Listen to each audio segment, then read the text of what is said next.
নমস্কাৰ ছাত্ৰ ছাত্ৰীসকল আজিৰ এটা নতুন ভিডিঅ'লৈ তোমালোকক স্বাগতম জনাইছো ছাত্ৰ ছাত্ৰীসকল আজিৰ এই ভিডিঅ'টোত আমি আলোচনা কৰিম অষ্টম শ্ৰেণীৰ অসমীয়া পাঠ নং 14 সংস্কৃতি আৰু আমাৰ জীৱন নামৰ পাঠটিৰ সকলো প্ৰশ্ন উত্তৰ তোমালোকে ভিডিঅ'টো শেষলৈ চাই থাকিবা আৰু ভিডিঅ'টো এটা লাইক কৰি চেনেলটোক সাবস্ক্ৰাইব কৰি দিবা তেন্তে বলা পলম নকৰাকৈ আজি ভিডিঅ'টোক আৰম্ভ কৰো ক নম্বৰ কোৱেশ্চনটো দিয়া আছে সংস্কৃতি গঢ়ি উঠিবলৈ কিহৰ প্ৰয়োজন উত্তৰ দিয়া আছে সংস্কৃতি গঢ়ি উঠিবলৈ সমাজৰ প্ৰয়োজন সমাজ কাৰ দ্বাৰা গঠিত হয় উত্তৰ দিয়া আছে সমাজ মানুহৰ দ্বাৰা গঠিত হয় গ নম্বৰ প্ৰশ্নটো দিছে সংস্কৃতিৰ অন্যতম উপাদান কি ইয়াৰ উত্তৰ দিয়া আছে সংস্কৃতিৰ অন্যতম উপাদান হ'ল আচাৰ আচৰণ ঘ নম্বৰ কোৱেশ্চনটো দিয়া আছে কৃষ্টিৰ উৰ্বৰা পথাৰৰ পৰা কি বুটলা হয় উত্তৰ দিয়া আছে কৃষ্টিৰ উৰ্বৰা পথাৰৰ পৰা সংস্কৃতিৰ শস্য বুটলা হয় ইং নম্বৰ প্ৰশ্নটো দিয়া আছে সৎ প্ৰবৃত্তিৰ লোক হ'বলৈ কি কৰিব লাগে ইয়াৰ উত্তৰ দিয়া আছে সৎ প্ৰবৃত্তিৰ লোক হ'বলৈ ভাল কাম আৰু সুচিন্তাৰ কৰ্ষণ কৰিব লাগে প্ৰথম কোৱেশ্চনটো দিয়া আছে সংস্কৃতিৰ ৰূপ দুটা কি কি ইয়াৰ উত্তৰটো দিয়া আছে সংস্কৃতিৰ ৰূপ দুটা হ'ল বাহ্যিক আৰু আভ্যন্তৰীণ দ্বিতীয় কোৱেশ্চনটো দিয়া আছে মানুহৰ আবেগ অনুভূতিৰ মূল উৎস কি ইয়াৰ উত্তৰ দিয়া আছে মানুহৰ আবেগ অনুভূতিৰ মূল উৎস হ'ল চৌপাশৰ বিনন্দীয়া প্ৰকৃতি কৃষ্টিৰ আধাৰ কি উত্তৰ দিয়া আছে কৃষ্টিৰ আধাৰ হ'ল কৃষি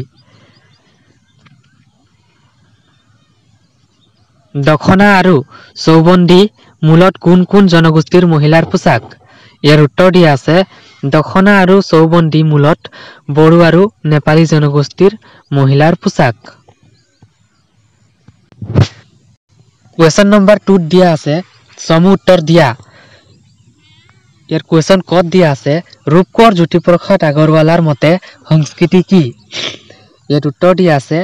ৰূপকোঁৱৰ জ্যোতিপ্ৰসাদ আগৰৱালাৰ মতে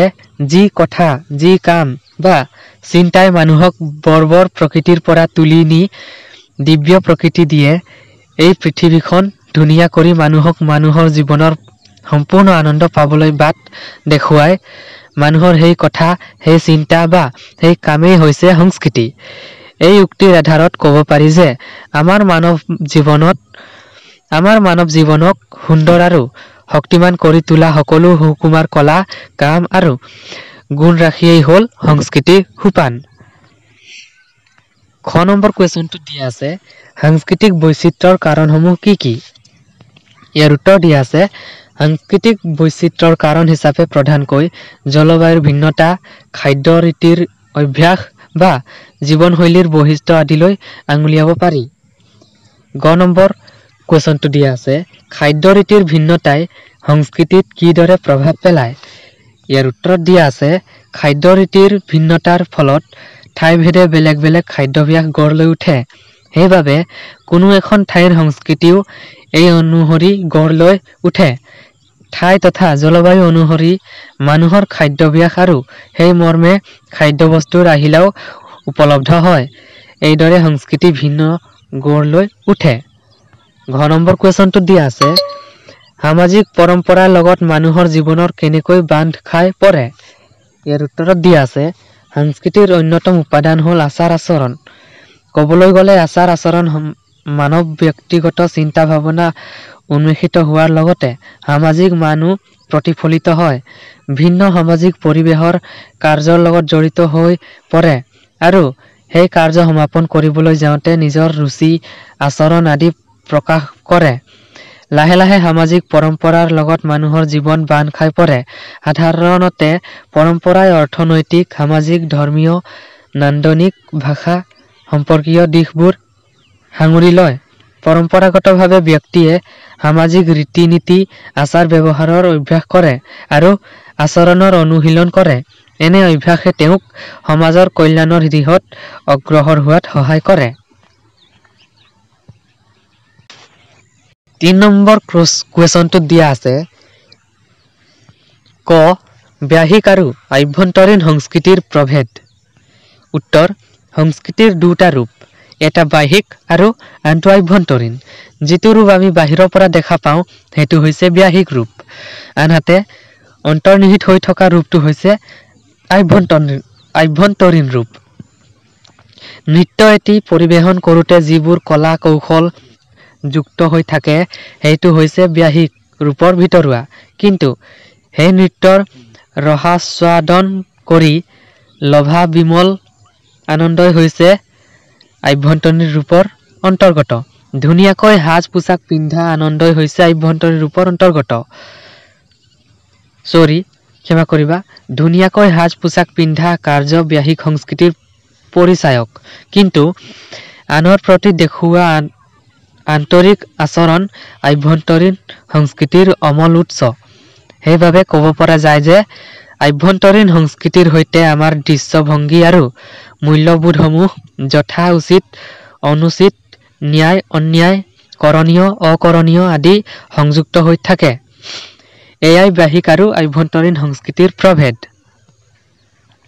খ নম্বৰ কুৱেশ্যনটোত দিয়া আছে জলবায়ু আৰু খাদ্য ৰীতিৰ ভিন্নতাই সংস্কৃতিৰ বিকাশত কেনেদৰে সহায় কৰে ইয়াৰ উত্তৰত দিয়া আছে জলবায়ু ভেদে মানুহৰ জীৱন ধাৰণৰ প্ৰণালী বাসস্থান আদি বেলেগ বেলেগ হয় যি ঠাইৰ যেনে ধৰণৰ জলবায়ু তাৰ উপযোগীকৈ মানুহে জীৱন ধাৰণৰ অভ্যাস গঢ় দিয়ে একেদৰে ঠাইভেদে খাদ্যৰ ভিন্নতাও দেখা যায় ঠাণ্ডা ঠাইৰ মানুহতকৈ গৰম ঠাই বা গৰম অঞ্চলৰ মানুহৰ খাদ্যাভ্যাস বেলেগ সেয়েহে জলবায়ু আৰু খাদ্য ৰীতিৰ ভিন্নতা ভেদে সংস্কৃতিৰ বিকাশও বেলেগ বেলেগ হয় জলবায়ু ভেদে উৎপাদিত শস্য বা খাদ্যবস্তু বেলেগ বেলেগ হয় গতিকে তাৰ ওপৰত ভিত্তি কৰিয়েই শস্য বা খাদ্যবস্তু বেলেগ বেলেগ হয় গতিকে তাৰ ওপৰত ভিত্তি কৰিয়েই মানুহৰ খাদ্যাভ্যাস গঢ় লৈ উঠে আৰু ইয়ে ঠাইভেদে পৃথক সংস্কৃতিৰ গঢ় দিয়াত সহায় কৰে 4 নম্বৰ কুৱেশ্যনটোত দিয়া আছে ব্যাখ্যা কৰা ক নম্বৰ কুৱেশ্যনত দিয়া আছে সংস্কৃতি হ'ল জাতীয় জীৱনৰ চালিকা শক্তি ইয়াৰ উত্তৰ দিয়া আছে উক্ত বাক্যশাৰী আমাৰ পাঠ্যপুথি অংকুৰণৰ অন্তৰ্গত সংস্কৃতি আৰু আমাৰ জীৱন নামৰ পাঠটোৰ পৰা তুলি দিয়া হৈছে আমাৰ জীৱনত সংস্কৃতিৰ প্ৰভাৱ বুজোৱা প্ৰসংগতে এই বাক্যশাৰী অৱতাৰণা কৰা হৈছে সংস্কৃতিৰ অবিহনে জাতি এটা আধৰুৱা গতিকে স্বাভাৱিকতে সংস্কৃতিয়েই হৈছে জাতি এটাৰ জীয়াই থকাৰ মুখ্য আহিলা নিজৰ কৃষ্টি ৰীতি নীতি আৰু বৈশিষ্ট্যৰ বলতহে জাতি এটা ঠন ধৰি থিয় হৈ থাকে সংস্কৃতিৰ মাজতেই ব্যক্তি আৰু সমষ্টিৰ নান্দনিক মন প্ৰতিভাহিত হয় জাতিৰ সমাজত বিদ্যমান সকলো সাংস্কৃতিক বৈচিত্ৰ্যই আমাক সকলো সংস্কৃতিৰ প্ৰতি সন্মান পোষণ কৰিবলৈ আৰু শ্ৰদ্ধাশীল হ'বলৈ শিকায় আমাৰ জাতীয় জীৱনশৈলীৰ মাজত নিহিত হৈ আছে সংস্কৃতিৰ পৰম আকাংক্ষিত স্বকীয়তা যি সুন্দৰতম জীৱনৰ সপোন দেখিবলৈ আমাক পলে পলে প্ৰেৰণা যোগায় গতিকে জাতীয় জীৱনত সংস্কৃতিৰ প্ৰভাৱ অপৰিহাৰ্য ই জাতীয় জীৱনত ইন্ধন ৰূপে কাম কৰে খ নম্বৰ কুৱেশ্যনটোত দিয়া আছে সকলো সুকুমাৰ চিন্তা কাম আৰু গুণ ৰাখিয়েই হ'ল সংস্কৃতিৰ সোপান ইয়াৰ উত্তৰত দিয়া আছে সুকুমাৰ মানে হৈছে সৃষ্টিশীল কাম কাজ বা চিন্তা চৰ্চা সংস্কৃতি হৈছে এনে ধৰণৰ সুকুমাৰ কলা বা চিন্তা চৰ্চা আৰু কৰ্মৰাজিৰ আধাৰ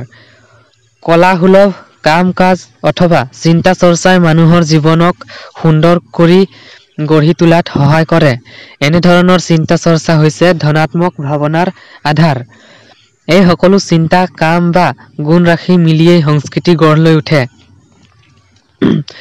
গ নম্বৰ কুৱেশ্যনটোত দিয়া আছে মানুহৰ আবেগ অনুভূতিৰ মূল উৎস হ'ল চৌপাশৰ বিনন্দীয়া প্ৰকৃতি উত্তৰত দিয়া আছে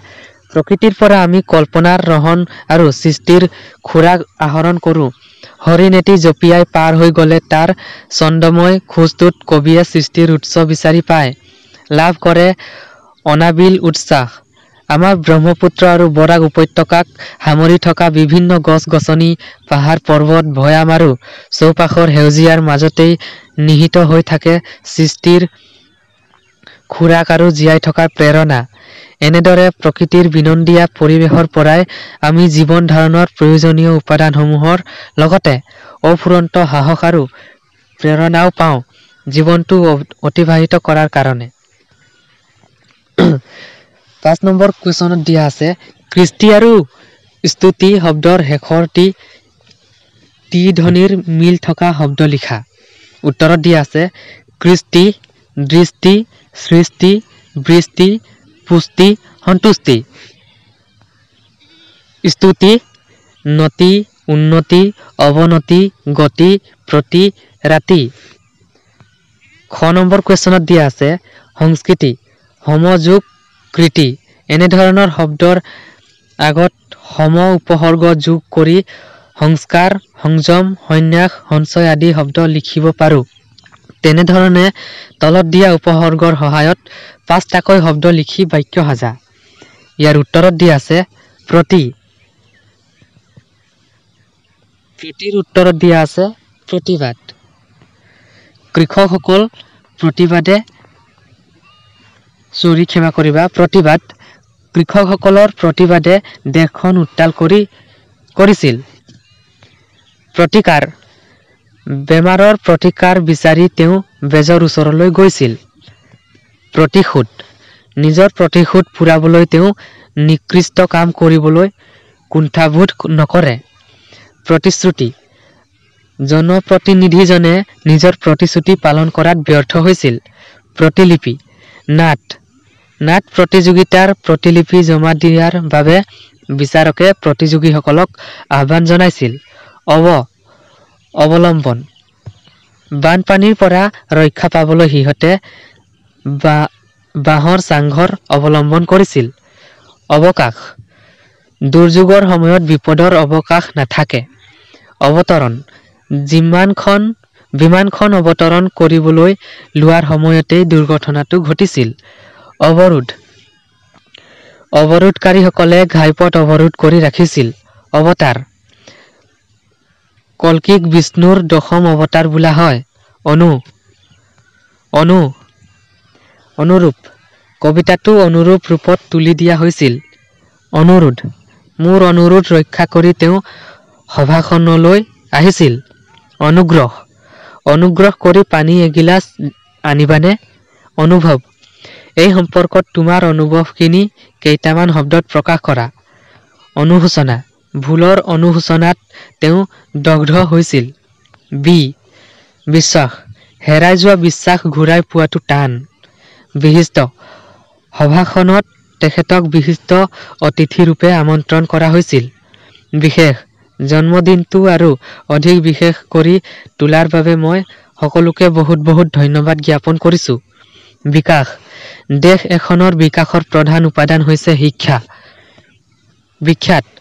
চাহৰ বাবে অসম বিশ্বৰ ভিতৰতে বিখ্যাত। উৎকৰ্ষ,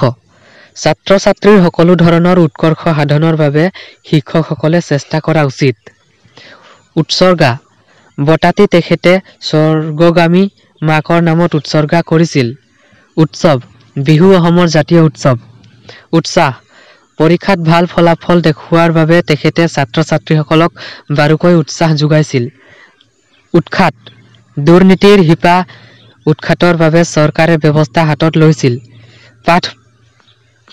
6 নম্বৰ প্ৰশ্নটোত দিয়া আছে পাঠটোত থকা জুৰীয়া শব্দবোৰ বাছি উলিয়াই লিখা। উদাহৰণ, আচাৰ, আচৰণ। উত্তৰত দিয়া আছে চিন্তা, ভাৱনা, আচাৰ, ব্যৱহাৰ, খেতি পথাৰ, মেখেলা চাদৰ, কৃষ্টি সংস্কৃতি, কলা কৌশল, সাজ পোছাক, ন্যায় অন্যায়, কৰণীয় অকৰণীয়, পেট কপটীয়া, আবেগ অনুভূতি, শিল্পী সাহিত্যিক, গছ লতা, পশু পক্ষী, গীত মাত, নাচ গান, চিত্ৰ কলা, স্থাপত্য ভাস্কৰ্য, উৎসৱ পাৰ্বণ, নীতি নিৰ্দেশনা, জীৱন যাত্ৰা। 7 নম্বৰ প্ৰশ্নটোত দিয়া আছে অৰ্থ প্ৰকাশ হোৱাকৈ বাক্য ৰচনা কৰা। উত্তৰ, আচাৰ বিচাৰ, সমাজত বসবাস কৰিবলৈ হলে আমি আচাৰ বিচাৰ মানি চলাটো দৰকাৰ। সাজ পোছাকত মানুহৰ ব্যক্তিত্ব ফুটি উঠে। পেট পূজা, মিটিংখন আৰম্ভ কৰাৰ আগতে সকলোৱে পেট পূজা ভাগ কৰি গৈছিল বিনন্দিয়া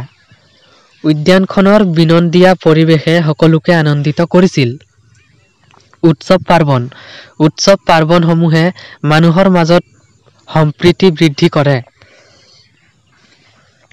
8 নম্বৰ কুৱেশ্যনটোত দিয়া আছে তলৰ প্ৰশ্নবোৰৰ উত্তৰ দিয়া কৃষিভিত্তিক সমাজত প্ৰচলিত আচাৰ উৎসৱ কেইটামানৰ নাম লিখা উত্তৰ গছ লোৱা ন খোৱা লক্ষ্মী চপোৱা আদি খ নম্বৰ প্ৰশ্নটোত দিয়া আছে শিল্পভিত্তিক সমাজ বুলিলে কি বুজা উত্তৰ দিয়া আছে শিল্প উদ্যোগক আধাৰ কৰি পৰিচালিত সমাজৰ শিল্পভিত্তিক সমাজ বুলিব পাৰি তেন্তে ছাত্ৰ ছাত্ৰীসকল আজিৰ ভিডিঅ'টো ইমানেই ভিডিঅ'টো যদি ভাল লাগিলে এটা লাইক কৰি চেনেলটো যদি নতুনকৈ আহিছা চেনেলটোক সাবস্ক্ৰাইব কৰিবলৈ নাপাহৰিবা কাৰণ এনে ধৰণৰ প্ৰশ্ন উত্তৰসমূহ এই চেনেলত নিতৌ আপলোড হৈ থাকে তোমালোকে চেনেলটোক সাবস্ক্ৰাইব কৰি লোৱা ধন্যবাদ